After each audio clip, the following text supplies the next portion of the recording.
with each failed relationship, whether it's a marriage or a friendship or a workplace relationship, every failed relationship is an opportunity. It's an opportunity to self reflect. It's an opportunity to learn. It's an opportunity to get better. And it's an opportunity to learn more about who you are as a person, what's your why, and what will you tolerate and what won't you tolerate. And then when you're looking for a mate, if you've identified what your core values are and what you can tolerate and what you can't, and who you are as a person, you look for a person who will support that and complement that. And that doesn't mean that your mate has to be just like you. I mean, my gosh, if the world was, everybody was the same, that would be really boring, right? So they can be somebody different, but as long as those core values are there, those core beliefs, and each person coming together as a strong individual, knowing who they are as people, individual people. I firmly believe that if you take two strong individuals who are self-assured and self-aware, and you put them together, that's a great recipe for a successful relationship, friendship, marriage, whatever.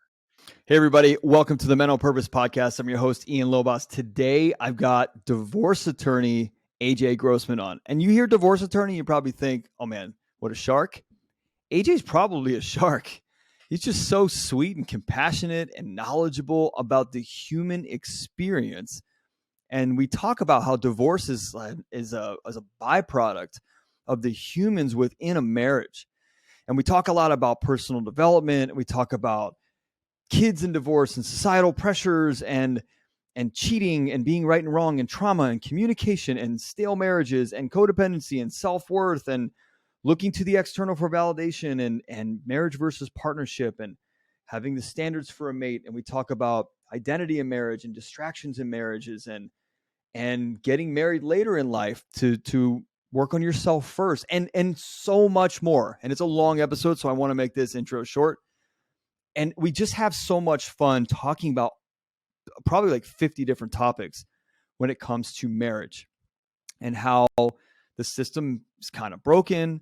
And there are things that we can do to make sure our marriages are the best they can be by making sure that we're the best men that we can be. And if you want help on that, you know where to go, right here. So, yeah, it's really awesome. We had so much fun. Really a lot of fun on this episode. So look, before we get started, make sure you check out our new website at menonpurpose.net. There you will find our free giveaways. You'll find information on our amazing masterminds that are helping hundreds of people evolve who they are and find their authentic self and find true fulfillment and find their purpose and live that regret-free life. We've got information on our Men on Purpose retreats that are coming up this fall and our Men on Purpose community. If you haven't joined that yet, please go to Facebook, type in the Men on Purpose community, sign up. It's awesome. You'll get our free giveaway there too, called the Purpose Driven Formula. It's a mini coaching course, an ebook that'll help you along your journey or help your journey get started. It's freaking fantastic. Look, I'm so appreciative of all of you being here. I hope you enjoy this episode. And maybe one day you could be on this podcast too, or co-hosting or something. Just think about it. All right. Enjoy. All right. You know what? I didn't even ask you what you want to be called. You have a lot of titles, so I don't want to just call you AJ. Oh no, it's real simple. Please call me AJ. Okay. All right, AJ. Let's get rolling here, man. Divorce is a good thing. And I want to talk about that. Unless we're going to talk about why divorce could be a bad thing too. And that's usually the humans in divorce. Divorce isn't bad. The humans in a divorce situation are probably the bad thing or the non-serving thing. But first, let's just talk about how did you get to this place where you're doing all this and you have an entire screen full of titles behind your name. Okay, well, I'll preface all this with it's been an incredible journey, and I don't regret anything because everything that's happened has brought me here to today. Okay. So, all right. So I've always been a problem solver. As far back as I can remember, I was always trying to solve problems. And I was born in the late 60s and started working with computers when they were in their infancy. And I really enjoyed getting in and solving problems. And then I got into college, and I was a business administration major. With a marketing concentration, and I was required to have a minor course of study, and that was in communications. And so when I was getting ready to graduate from college, I thought, oh gosh, so what do I do now? Well, I'm thinking about law school, but let me go out and do some informational interviews. So I interviewed a bunch of people in the business community. And I think at that point in time, I really wanted to get into branding and advertising, something very creative. And everybody I met with said the same thing. Well, you're going to have to go to a really good graduate school and then put in the years, and maybe then you'll get to work in branding and advertising. And I said, no, nothing. I don't think I'm ready to do that. So I'm going to get out and work. So right out of college, I started working for an insurance company, a well-known insurance company selling life insurance. Boy, did I learn a lot about myself doing that job. Oh, I was just so miserable. Every morning was just a chore to get out of bed. So I did that for a while, still trying to help people solve life problems with life insurance.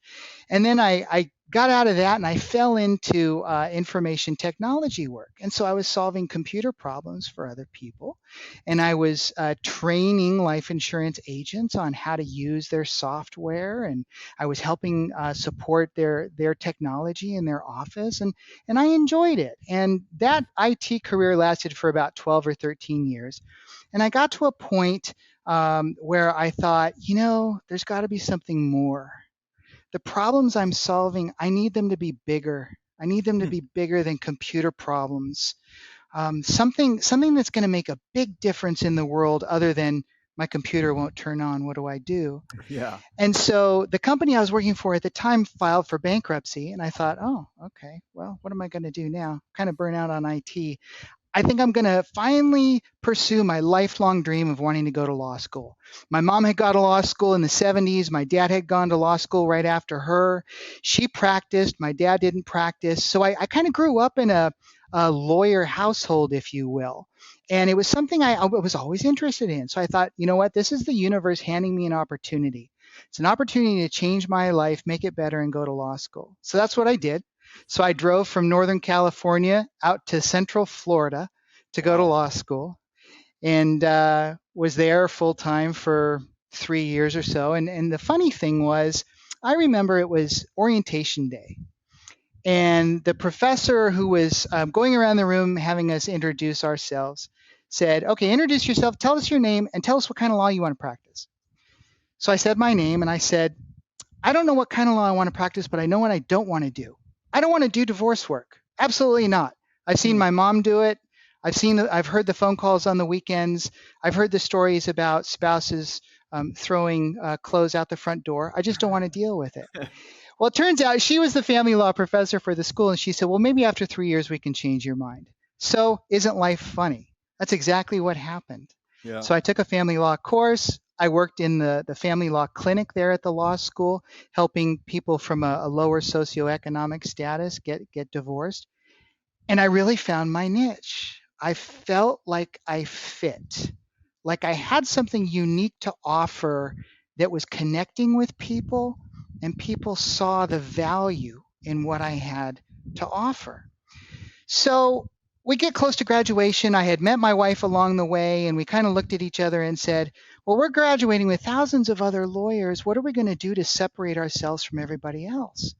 So a good friend of ours and a professor said, well, why don't you go on for more school and another degree? And we said, are you crazy? We just spent 3 years full time in law school. Why should we get another degree? She said, hear me out.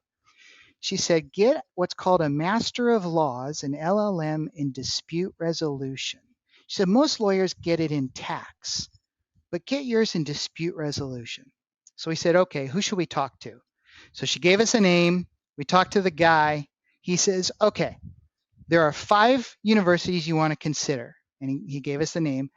And we said, well, which one's at the top of the list? Which one's number one? And he said, well, it's Pepperdine University out in Malibu, California. So we said, okay, we're going to apply to that school. We're going to apply as a couple. They take both of us or they don't get either one of us. So that's what we did. We filled out our applications, and wouldn't you know it, they took both of us. That's so cool. So we went out. Yeah. So we went out to Malibu, got to live in Malibu for 10 months or so.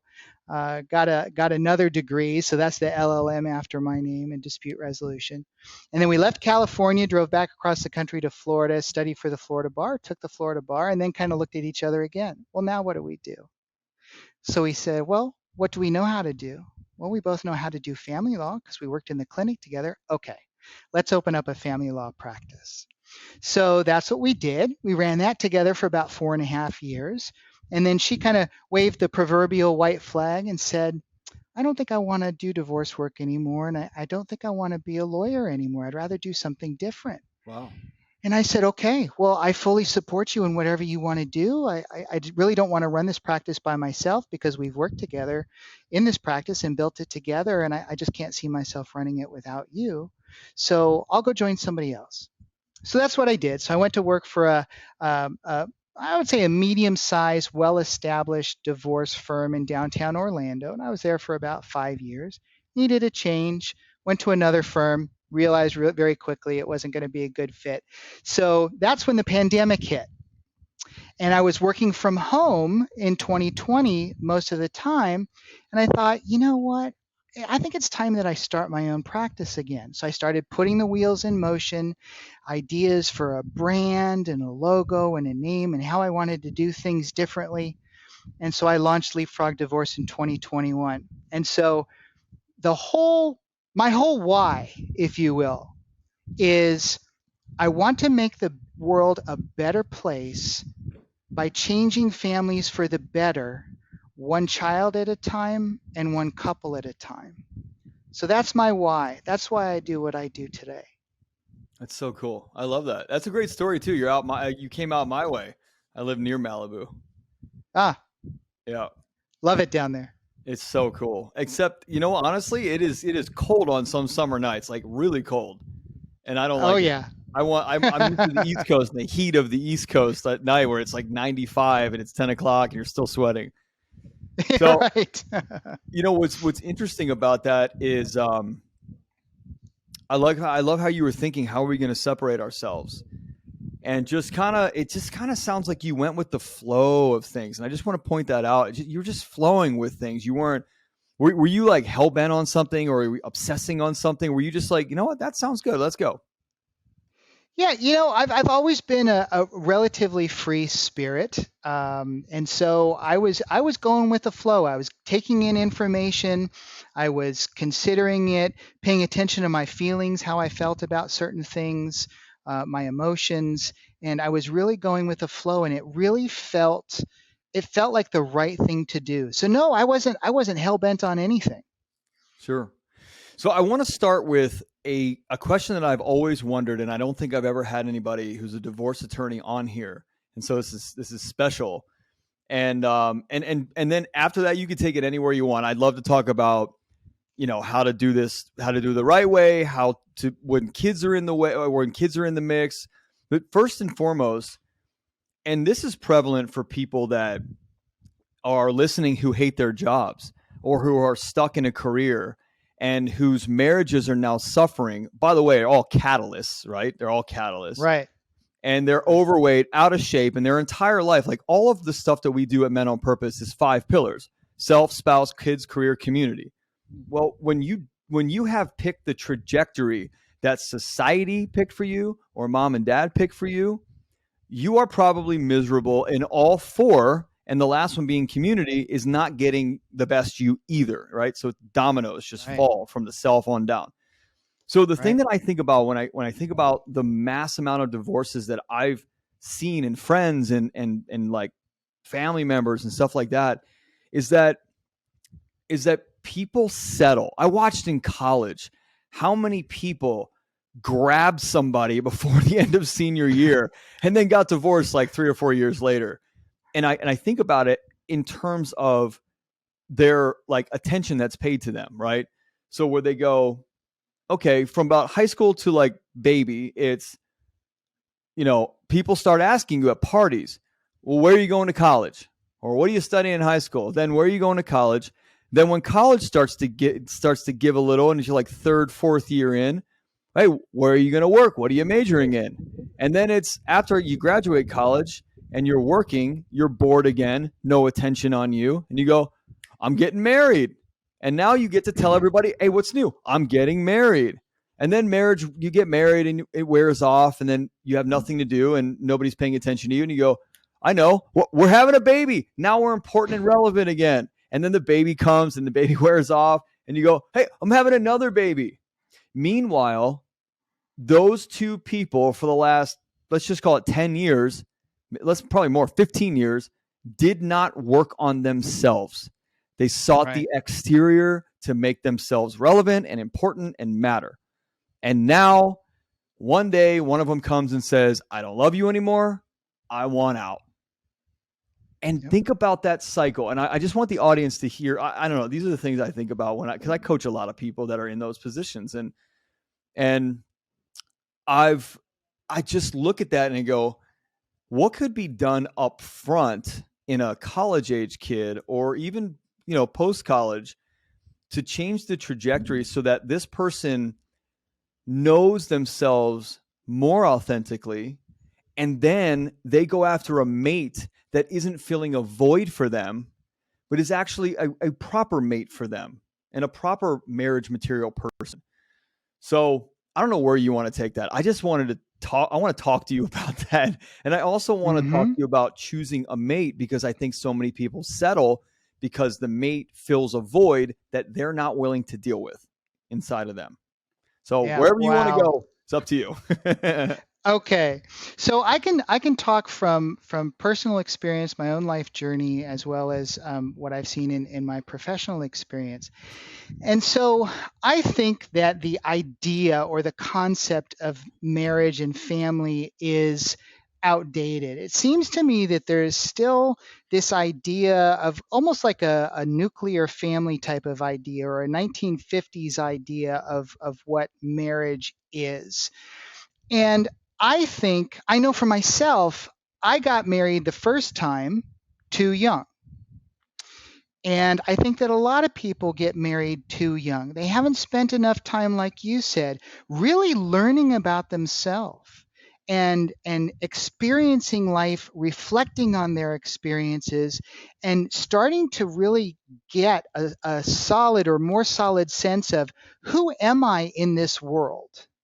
Who am I in my community? What's my why? And one of the things I focus on with my practice is core values. And I think people need to focus on that as individuals. What are my core values? What is so important to me that I will never give up, no matter whom I meet, no matter whom I'm attracted to? If they don't match my core values, it's not going to be a good match. And so I know for myself that it was it was the school of life, failed relationships, a failed marriage, starts, stops, different careers, working with different people that taught me to see who I am as a person. What things do I like? What things don't I like? What things will I tolerate? What things will I not tolerate? What interpersonal communications with my coworkers went really well, and which ones didn't? Which ones ended up in failed relationships, and what was my contribution to that? What do I need to learn to get better so that my next relationship, whether it's in the workplace or personal, can be better? That's a mistake I think a lot of people make. Is some people will want to put the blame on the other person and say, well, it was their fault. They didn't change. I really needed them to change, and they didn't change. They didn't meet me halfway, or whatever language you want to put around that. And so they don't recognize their own contribution to failed relationships. And so they don't recognize that they have work to do. They have more things to learn. Rather, they go to the next relationship and they carry those problems with them. One that I talk a lot about with my clients is communication. Communication is huge. It's probably in the top 3 reasons why marriages fail. And I think that you had mentioned, what can we be doing in our colleges? I actually think we could be doing something in our elementary schools, Hmm. teaching young people how to communicate more effectively, and not just how to put a good sentence together with a subject and a verb. No, it's how do you effectively communicate with another person, especially when you're in conflict with that person, right? Emotions are running high, you've got a problem between the two of you. What can you do? Well, there are plenty of resources out there. There's plenty of knowledgeable people to help young people understand how to communicate better. And so I think that we could start there with some early age education about interpersonal communication. And then we can take a look at parents. We're all unique. None of us had the exact same parents, right? So I like to talk about these glasses that we view the world through. We all have a perspective that's colored by those glasses, and the lenses of those glasses were formed by our life experiences, our education, our ups, our downs, our triumphs, our challenges, everything. And so none of us sees the world exactly the same way. So one of the things I talk to my clients about is, tell me about your communication. How do you and your wife, or you and your husband, whatever the situation may be, how do you communicate? 9 times out of 10, it's two people like stubborn mules. Mm-hmm. They get their position, they dig in, and they defend. And there's a really simple trick. All they need to do is approach a conversation wanting to learn. I am more interested Curious. in what the other person has to say than what I have to say to defend myself or my actions. That is huge. So, what else can I talk about? I think that with each failed relationship, whether it's a marriage or a friendship or a workplace relationship, every failed relationship is an opportunity. It's an opportunity to self-reflect. It's an opportunity to learn. It's an opportunity to get better. And it's an opportunity to learn more about who you are as a person, what's your why, and what will you tolerate and what won't you tolerate. And then when you're looking for a mate, if you've identified what your core values are and what you can tolerate and what you can't, and who you are as a person, you look for a person who will support that and complement that. And that doesn't mean that your mate has to be just like you. I mean, my gosh, if the world was, everybody was the same, that would be really boring, right? Yeah. So they can be somebody different, but as long as those core values are there, those core beliefs, and each person coming together as a strong individual, knowing who they are as people, individual people. I firmly believe that if you take two strong individuals who are self-assured and self-aware, and you put them together, that's a great recipe for a successful relationship, friendship, marriage, whatever. What's up, guys? I'm so sorry to interrupt the episode. I just need 1 minute to share with you all the new and exciting, amazing stuff we've got created here at Men on Purpose. First of all, thank you for listening to the podcast and supporting the movement we're creating for all the men of the world. Next, you've got to check out our new website, menonpurpose.net, where you'll find all kinds of cool stuff, including links to our podcast and the free Men on Purpose community. You're also going to find our new free purpose-driven formula mini course and ebook, and links to all of our new coaching programs and products. Look, I've had so many of you ask me where to get started with your personal growth journey or where you can go to level up. So I put this thing together, this free ebook and mini course, and we're going to be talking about and coaching you through a really light version of our purpose-driven formula, which is our foundational formula. And for those of you who are ready now, we got you. Listen up, whether it's becoming the best husband, being the best dad, quitting that job that doesn't serve you, or just understanding how to put you first, we've got what you need to align with your authentic self and find that true fulfillment and live a life with no regrets. Look, we're helping men with structure, support, and sustainability. That's what you've asked for, and that's what we deliver. as we lead you through proven and tested curriculum that focuses on formulas to help you get farther faster. So make sure you go to menonpurpose.net, click the button to download our free, powerful, purpose-driven formula mini course and ebook. And while you're there, make sure you check out some of our amazing products designed to help you find your purpose, stop self-sabotage, and dial in your mindset, skills, and habits to evolve into the best version of you.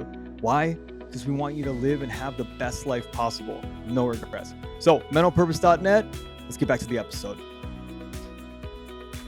Yeah, so there's so many places we can go with that. I have so many things rolling around in my head. It's what I think about is when you talk about people battling, it's like, I think about the result of things, right? I think about divorce being the result of improper communication, settling,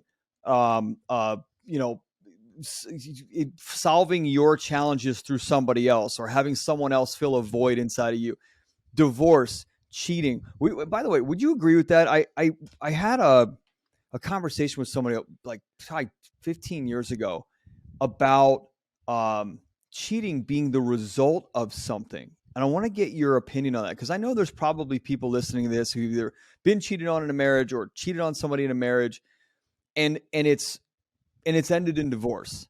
Yet does cheating, or let's say, gambling or what, does that have to end in divorce? Because aren't those challenges the result of something else not happening that shows up in a cheat, or someone spent all the money in the bank account, or someone, whatever. Talk about the catalyst to different things, which then ends in divorce, which is probably 3 or 4 dominoes down, right? Right. Yeah. So no, cheating, gambling issues, addiction issues do not have to end in divorce. Depending upon a person's perspective and outlook on life, they can view it either as an opportunity, or they can view it as from more of a victim type of perspective. Oh, this has happened to me. This is terrible. I need to get rid of it and get out. Yeah. Or from the more positive opportunity perspective, something is going on with this person that I'm in love with, and I need to help them figure out what it is. And whether that could be just sitting with them and talking with them if they'll talk, Yeah. or if they seem paralyzed, asking them, how can I help you? It seems like you're having difficulty making progress. How can I help you? But that's a compassionate person. You have to have skills to do that. You have to want to do that. Yes, absolutely. And isn't it,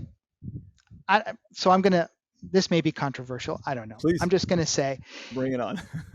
Isn't it easier to simply say, this is just bad. I'm out. I'm done. I'm going to go find greener pastures somewhere else.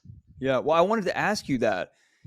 Isn't that, are there people in your experience that are constantly seeking their out, and the moment they see a light in the wall, they'll punch through that wall so damn quick, and they'll pretend, right, and put blame on to make themselves feel better. But meanwhile, if they were courageous, they would have, before this, cheating or addiction or something came up as the result of a marriage, a partnership, a relationship, a union not being symbiotic or copacetic or whatever you want to call it.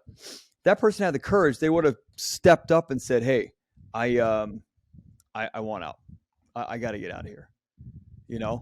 And yeah.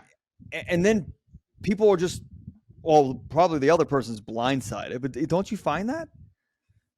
Yeah. So you bring up an interesting point, and it reminds me of something I'm a firm believer in, and that is, even if you're conflict avoidant, so you don't, when a conflict arises in some relationship, you avoid it, you back away, you get out, what have you. Even for those types of people, I think if we all leaned into conflict, the world would be better. More relationships could be salvaged. I just think that not enough people Number one, are willing to be as vulnerable as maybe they need to be. And number two, not willing to take the uncomfortable position of leaning into the conflict and trying to get at the underlying reasons as to why this is happening from a Yeah. compassionate point of view. Yeah. And we talked earlier, everybody's different. Some people, that's just too uncomfortable for them and they'd rather, cut ties and go separate ways. And if that works for them, okay. It's their life. They have to live it. I'm not going to tell anybody how they should live their life. But I do think, after, gosh, 12 years, that's the only type of law I practice is divorce law. Working with hundreds, if not thousands of clients, they're just not leaning in. They're Yeah. not leaning in and trying to figure out what's really going on here. I see the surface stuff, right? Sure. I see the drinking, I see the drugs, I see the gambling, I see the cheating, but what is underlying all that? And you had mentioned, catalyst. Yeah. Are those types of things always catalysts for a divorce, or are they always, is the result always divorce? And I would take even two steps backwards and say, what is the gambling a symptom of, or what is it a Yeah. result of, or That's what what I'm what saying. is the yeah what is the addiction a result of? And it could go back to early childhood Yep. trauma. We A lot of people are talking today a lot about ACE scores, right? And adverse childhood experiences. And the people we are today are in some part influenced by those early childhood experiences. So it could go back to, my gosh, something that happened when somebody was 4, 5, 6, 7. You just don't know. And if you don't ask, if you're not willing to ask, if you're not willing to go into that uncomfortable arena of conflict, you'll never know. Yeah, and it's interesting. I was just writing down when you were before you said it. I was thinking about, and I had a conversation with somebody who was like a relationship expert, probably maybe like 2 years ago, about get your shit together first before you come into a relationship, because most of the time, probably the vast majority of the time, people are bringing their traumas, childhood traumas, mom and dad stuff, the school stuff, societal pressures, race and cultural stuff right into that relationship and bouncing off. And what's interesting, do you know Eckhart Tolle's work by chance? Oh yeah, I Okay. do. So Eckhart Tolle calls it the pain body, and you're attracted Hmm. to pain bodies.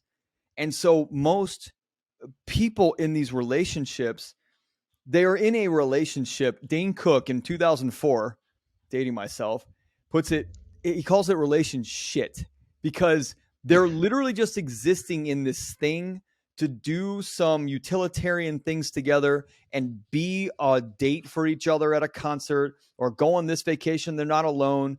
But really, the depth of the relationship is total trash. And it's because there's so much trauma that came in that they're either battling all the time or that they're completely avoiding even communicating with each other. And would you agree that people's responsibility, because a relationship is a responsible thing, you should deal with your stuff? And by the way, I didn't. I just learned that you probably should before you get married. So I'm a culprit. And what I learned is I probably should have looked at myself a little bit more before I jumped into a relationship, and then all of that started bleeding out inside the relationship. What are your thoughts on that? So absolutely, I was talking earlier about the idea of marriage today being outdated, kind of a 1950s concept, Yeah, and I think that people should be getting married later in life. I totally agree. That implicates for some people, the ability to have children, because depending upon how long you wait, that opportunity might not be available later in life. But I think that it's so important to learn about yourself, learn about your baggage, understand your trauma, and resolve it as much as possible, whatever that looks like, before you get into a relationship, because you're absolutely right. All those things are going to come out at some point in time, and it's going to cause conflict. But if you're able to resolve those things before you get into a relationship with somebody else, come in as a self-aware, self-assured, strong individual, Yeah. you're less likely to look to your partner, your mate, you said it, to fill that void, Yeah. or to give you something that you didn't have when you were a child. Maybe be a mother or be a father that you never had. Instead of looking outward, look inward. There's a great quote. I can't remember who said it. Might have been somebody like Pema Chodron, but it was, "We all have everything that we need inside of us. And all you have to do is look inside, because the answer is there." And what's so interesting is that so much of our world looks to externals for everything. Self-worth, value. Do I have the right to take up space and breathe air in this room? Am I worthy? I don't think the car that I drive or the house that I live in makes me worthy. I don't think I belong here.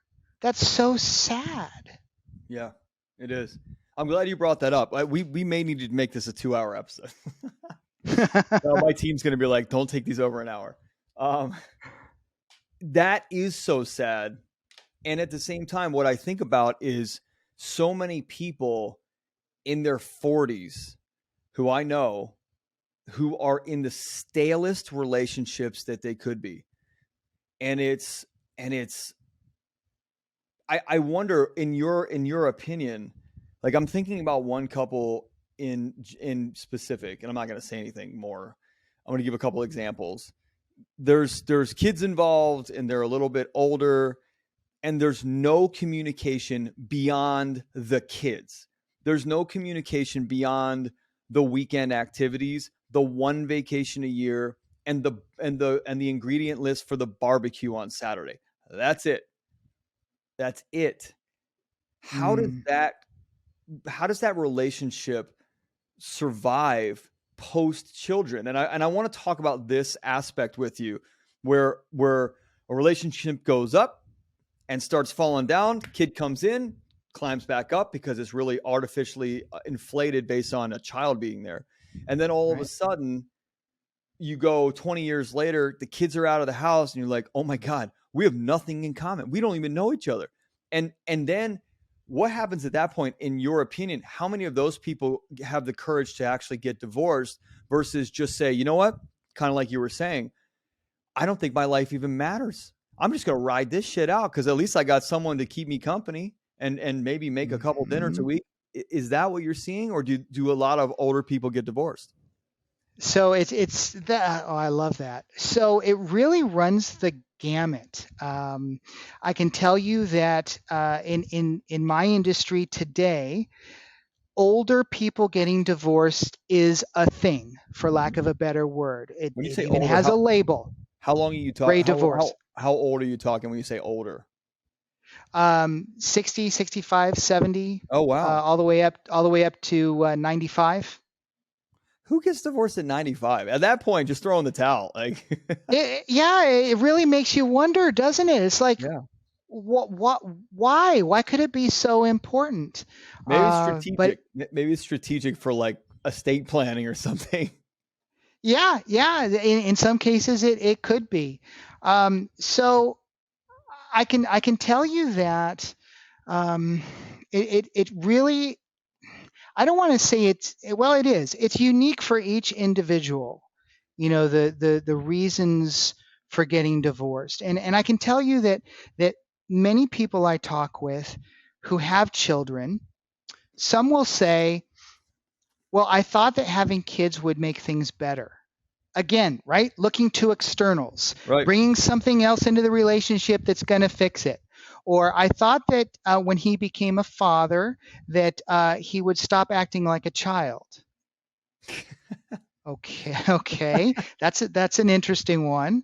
Um, and the idea of getting together, the honeymoon period, and then the couple settles into their communication patterns. I call it the dance, the marital dance. They each have their dance routines. Things get comfortable and maybe uncomfortable and painful, but not uncomfortable enough to make a drastic change like a divorce. Right. So they continue to exist in this pattern. Everything is okay. And then a child comes along. And like you were saying, oh, this is new. This is different. One or both of them are thinking, oh, maybe this will make things better. Yeah. So now they each have something to focus on that's not each other. Right? And so all of their efforts, all of their priorities go into that child or children. Like you said, what are the weekend activities? Well, what's the homework we have to take care of tonight? What activities are happening after school? Who's going to take, Billy to soccer practice? Well, who's going to take Sally to horseback riding? And we need to coordinate all these things. So it's a great distraction. Right? It's a great distraction from the problems, the conflicts that they're having together. And it can be a distraction for 14 years, 15, 18 years, 25, 30 years, depending upon the children and the family situation. It could be a Why? great distraction. Why is that? Is it just because it's convenient, more convenient than a divorce? So when I think about distractions, we all have distractions for a wide variety of reasons. For example, an older person, let's say 75, who got married when she was 20, Yeah. and her husband died 5 years ago. Well, what does this person know about herself? Her whole life, pretty Yeah. much, has been with this other person who's no longer here. And for some people like that, it can be too painful to think about, who am I? What's my purpose now? Who am I without my spouse? Can I still make a difference in the world? What's my value? Those are some really, really hard things to think about that a lot of people just find it too incredibly painful to address. And so they find a distraction. Facebook, um, games, um, movies, I don't know, Yeah. golf, whatever, Anything. Literally anything. anything, Yeah. anything, right? And so why do people, we'll go back to the kids situation and focusing on kids. They know the marriage is not doing well. They know that they have conflict. So why don't they have the guts, if you will, to explore divorce? What I hear from a lot of people is, we don't want to do that to the kids. We don't want to Totally get it. disrupt it for the kids. And when I'm working with somebody like that, I will give them some empathy. I will acknowledge their perspective and their feelings. And I will ask them questions that maybe will help them ponder, are they in fear of something? Are they trying to control something that they don't have control over? Is there something that they could do proactively to help the situation? What is it? And some people are willing to have that conversation with me as their lawyer, and other people aren't. And I'll suggest a therapist, and some people will go see a therapist, and some won't. Um, yeah. So why do people stay in relationships instead of going through a divorce? It also comes down to fear of the unknown. Sure. Well, I've never been through a divorce before. My parents stayed together for their entire lives. I know very few people, excuse me, who got divorced. The one guy I know at work, oh, his was terrible. Yeah. They must all be terrible, and so they just avoid it out of fear. Sure. I mean, is there like, are you talking about, like, when you talk about, the lady who's 75 and has been married since she was 20, I think one of the things, and I've talked about this with my wife, Meredith, is before she had our first child in 2000, at the end of 2015, we had a conversation one night about identity, and how for a lot of women out there, I think maybe more than men, there is this old world thinking in terms of identity, where it's you're somebody's daughter, you're someone's sister, you're someone's niece, you're somebody's classmate, you're somebody's girlfriend, you're someone's wife, you're someone's mother. And then all of a sudden 50 years go by and you're like, holy shit, I don't know who I am. Right? That's what you're saying. And I want to just point out it's more than just the wife thing, because I guarantee you that 20-year-old girl that got married, let's say in the 40s or 50s, she wasn't dating around a lot because that wasn't applicable at that point or socially acceptable. And so she's had one partner her whole life. And is that more fear-based? Is that society-based? Or is that a combination of wanting to please mom and dad? And like, why do people do that type of codependency? And why don't people have the courage to do something for themselves? Why do they not feel like they matter enough to actually live a life on their own? I mean, I'm telling you, out of all the married people I know that are like close, that I know like intimate details about their relationship, not intimate, you know what I mean? Deeper details. They're miserable. They're absolutely miserable. Absolutely miserable. And why is that? So I think a lot of it has to do with self-esteem and self-awareness and a sense of self-worth. I think that today, maybe more so than prior to the internet or the information age, maybe it was better. I don't know. I'm not a sociologist. I haven't studied those things. It's just my sense. Many people are too focused, and it goes back to what we talked about earlier, focused on externals. So Yeah. I want to feel like I fit in a group. And so I want to kind of mold myself into this group. I want to wear what they're wearing. I want to drive what they're driving. I want to talk about the things that they're talking about. I want to have kids that go to similar schools. I want birthday parties for my kids to be on the level as their birthday parties.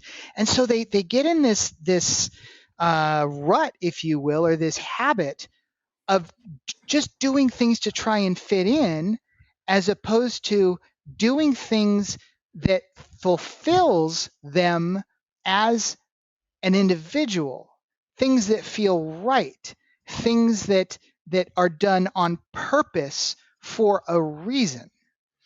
And so I think that has a lot to do with it. We just don't I don't want to say we have a whole society or a world full of people that We do. We do. okay, you said Yeah, it, we so do. I'll agree. I'll agree. We just don't have enough people who are self-aware with a good sense of self-value, Mm-hmm. who are strong without all of the externals. Like if all their friends went away, if all their groups went away, their country clubs went away, their golf group went away, whatever it happens to be, if all those things went away, could you look at yourself in the mirror and say, I know exactly who I am without these people. I don't 95% need of it. America, 95% of the world could not. Right. I think Yeah. that's a big problem. And I think Yeah. it's a big reason why we're seeing what we see today. I mean, isn't that the advertisers of the world teaching you? I mean, and by the way, aren't we taught that from our early childhood to compare ourselves to others and to not have an identity? I mean, how many people in this world, like you hit it right on the head. There are people are doing things to fit in. And what we do, like at Men on Purpose, what we do is we break you out of that. We eliminate that thought process, that mindset, that conditioning that has you in that trajectory, because most of these men are popping out and saying, I'm now in resistance between who I am now and who I truly want to be. My job, my money, my relationship status, my childhood, my children, the school they go to, the car I drive, all these things make me up. Yet without all those things, one, I think some people are terrified to lose those things because they would be gone. And the other is they just they don't want to do the work, or they want to do the work and they're just stuck now because they've been married for so long and their kids are this and they have these 2 mortgages and a beach house and this Range Rover or whatever it might be. That is the majority of the world, which is absolutely crazy. And I think that advertisers know that. And why would you want to be the person that's out of the mix? Why would you want to be the person that's like the outcast? That's a natural human fear to not be outcast, right? It is. It Yeah. absolutely is. It's a natural desire to want to fit in, and I think it's until a person does something that's in alignment with who they are as they understand themselves, that's different from their group. Until they do that and they see what happens, they will continue day to day living in fear of what might happen. Yeah. Right? So, for example, if you've never been through a bankruptcy, you're probably going to fear bankruptcy. Oh my God, I can't go through a bankruptcy. But if you've been through it before, you know what to expect. You know that you can be resilient. You know that you can build a life after bankruptcy. If you've never gone through a divorce before, how do you know that you can survive? Whereas the person who's gone through that kind of adversity knows full well they can survive. Or Yeah. the loss of a parent, a loved one, or a spouse. If that's never happened to somebody, they never know. And so that fear can be paralyzing. But for those people who have experienced that kind of adversity, they've learned, I got this. I Yeah. can handle this. I can make it through. The sky is not falling and I'm going to be okay. Does it suck? Yeah, absolutely it sucks, but I'm going to be okay. Yeah, but that's also the mindset shift from it happened to me to it happened for me, which is Right. literally, it's that simple. You could just, and people always ask me, how long, I want to take your courses or I want to join your mastermind. How long does it take? And I go, it happens in a moment, dude. It happens in a moment. I was always taught transformation happens in a moment. And it's just Mm. what you choose to do every moment going forward is, are you going to cycle back to your old program, or are you going to actually change and use the new one that serves you best? I have so many questions for you. I could talk to you about this. I wish you were still in Malibu. We could go have some dinner. That'd be great. I want to I want to ask you this question about victimhood and how, like, I think more women than men, I'm just speculating, and don't write me hate mail about this. I'm just speculating that more women than men find themselves in a victim or victimhood position, and they get blasted, with this whirlwind marriage where the guy's all over the place and there's no like communication, there's no together, whatever. And then all of a sudden there's a divorce because the guy moved on with another girl, and this person is left holding the bag and just traumatized and blasted by this thing. How does someone like that, I'm sure you work with people like that, how does somebody like that pick themselves back up and realize that they're valuable to society and that they should get back and do something with their life at that point? How does someone make that turn from so low of a point? So some people can do it themselves, and other people need support and help from other people. I'm a firm believer in therapists and coaches. I think that a lot of my clients who have done well through a divorce have had a very robust support system, family, friends. Um, but for those people, whether they can do it themselves or they need help, it really is that mind shift that we talked about earlier. Somebody's victimhood or perception that they're a victim or identity as a victim is self-created. Yeah. That's a label they have put on themselves. And they have the power to change that label and give themselves a different label. And it's more about what you said earlier, instead of looking at it as stuff happened to me, right? You're looking at it as in a different way. And so I think that people get to that place for all the reasons that we've talked about so far: adverse childhood experiences, trauma, previous bad relationships, a lack of self-worth, a lack of seeing some their own value and how they contribute to their community, how they contribute to their family. They just don't see it, and so they're at this very low place. They don't have any strength, inner strength at all, and so everything that happens to them is, it happens to me because, the best one I've heard is, I've got a black cloud that follows me wherever I go. Wow. Yeah, and Wow. you're creating your own weather. Yeah. Yeah. That's such a cool line. You're creating your own weather. What about, how does someone know when to leave? How does someone know when divorce is just, even though you might be scared or even though you might not have the courage to do it, how do you know that it's the right thing to do? And by the way, a little bit earlier, we were talking about people when they kind of get into these situations and they dig in, they lock their position, and they're stuck in that, right? Instead of seeking curiosity about what the other person is thinking.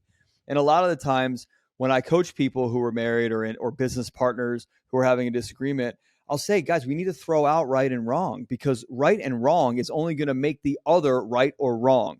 You're trying to be Right, right, he's trying to be right, or she's trying to be right. That leaves the other person wrong. That's not how this is going to work. So right. how do you know that divorce is the best serving choice? Maybe not right or wrong, but how do you know that that's the most serving choice? Okay. So it's different for everybody. I would say in situations, and I'll take the easy one first.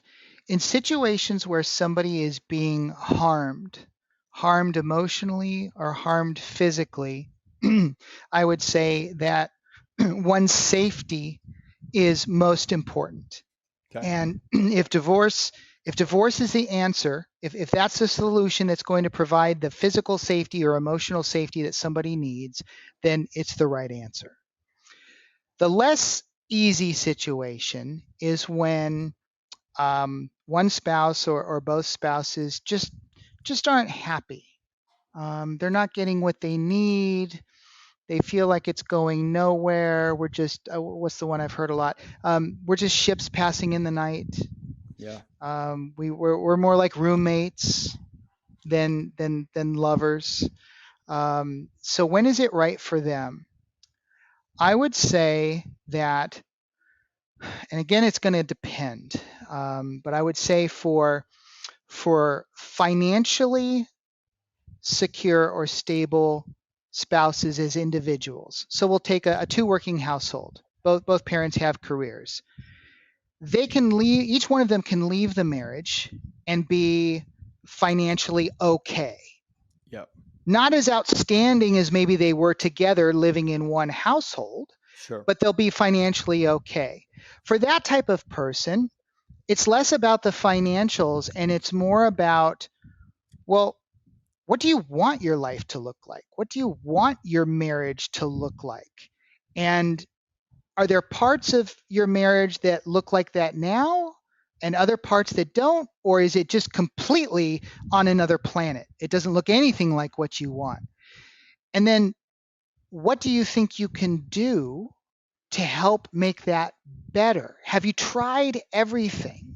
I use everything, but I don't mean everything. Sure. Have you made reasonable attempts to try and make things better? Inviting your spouse to have a difficult conversation with you and sit down and say, I'm sure, or it seems like we're having difficulty between us.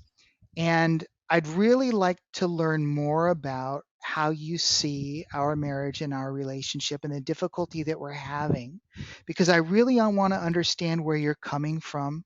I don't want to make any erroneous assumptions Mm-hmm. about your thinking or your intent. I really want to learn how you see this. Are you willing to sit down with me and have that conversation? And is now a good time? You That's know, a AJ, great way to approach it. AJ, you know that takes major skill, and the average person cannot do that.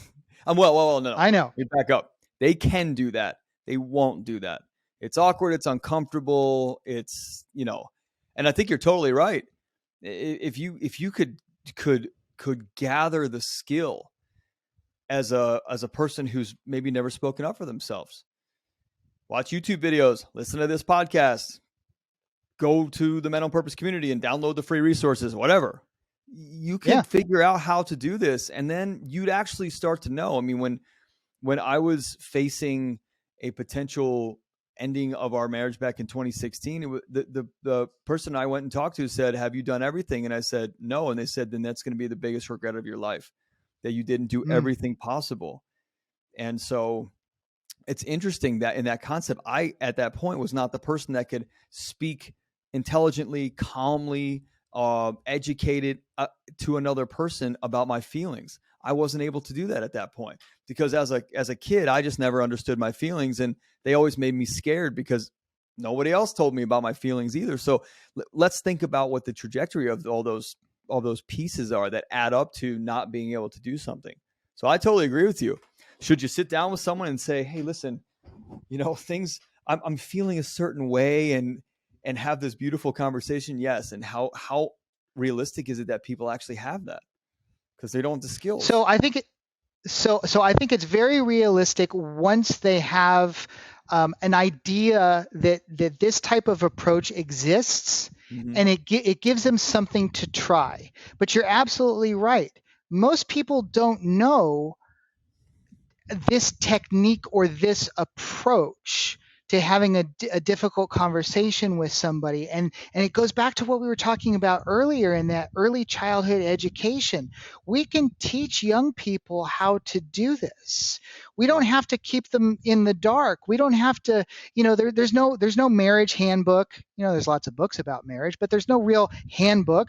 You have to do your own digging, your own research to figure out, how to communicate better. There aren't a lot of people, especially in school, saying, this we're going to teach you about communication.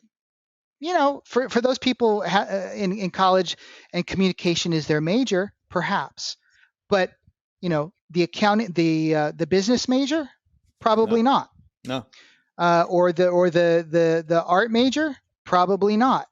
And so that's why I love podcasts like yours, because it gives people education. It gives people ideas. It gives them information that they're not likely to get from any other source. Yeah. I mean, one of the things that I appreciate about your podcast in particular is that, from my perspective, as guys, we don't sit around and talk about this stuff like women typically do. They'll get together and they'll pour their hearts out to their friends, and they'll talk about things like this. And, oh, you're struggling with that, I'm struggling with that too. But in my experience as guys, if we get together, it's usually over a sporting event or going golfing or going fishing, and we're not really digging deep into these life issues. Yeah. Well, that's why we exist. Yeah. That's why we exist. Yeah. So being on purpose as a man is being well-rounded and not just thinking that this is your job, this is your identity, this is how you've been stuck as a man, and this, you have to do these things. It's just it's very interesting concept. I have one more question for you because we're getting late. I have one more question for you, and I'm actually, I have like 10 more questions. I'm just trying to think of which one I want to. So there is I think we can do these quick. I'm gonna ask the two. One is standards for a mate. So I have some friends that they are so picky that they're now in their 40s. They've either been married and divorced, or they chose just a not great mate in the first round, or they've never been married, really had just kind of on and off sporadic relationships. Their standards are so high in who they're trying to attract that the years just keep going by. Do you have experience with that? Yes. So one exercise I like to work with people like that, clients of mine, because occasionally we do have conversations about, how do I pick a better mate? I'll do what I call the why exercise. So somebody says, I need a woman who's blonde. Well, why? Well, because I'm really attracted to women with blonde hair. Why? I don't know, because I don't know. I like lighter colors better than darker colors. Why? I don't know, because lighter colors remind me of the sun, you know? And so you Yeah. keep asking these why questions to really get to that kernel of why is this standard important to you? Is it just a surface standard? Do you just want to impress your friends? Do you just want to elevate your sense of self-worth with Yeah. these standards? Or is it truly important to you? And if it is, do you know specifically why it's important to you? Because if you can't answer that question, then your standard needs to go out the window. Totally. And what we're talking about again is that filling that void. Are you trying to find someone that fills the void that you're missing inside or lacking? Or are you trying to find a mate that will help you elevate and you'll help them elevate? Right. That's a big thing. Okay, last question. I believe there's a difference between a marriage and a partnership. I believe a partnership is what makes a marriage. It's like the internal to the marriage being the external, right? The marriage is a result of a good partnership. And the marriage doesn't have to be great for a partnership to be great.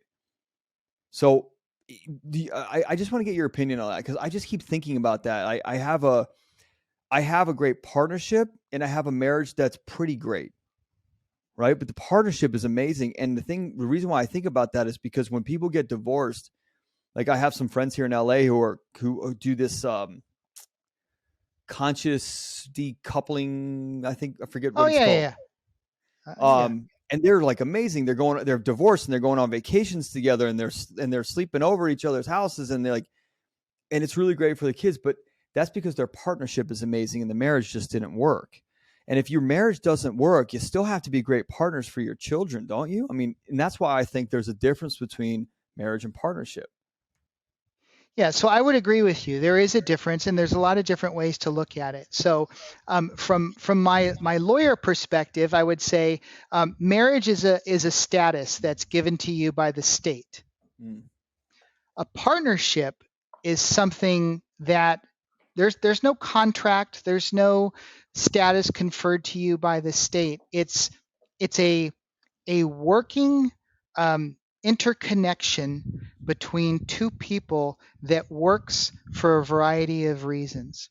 And it makes me think of some clients I've had that have said, you know what, we're really good friends or we're really good partners, but we just can't be married to each other.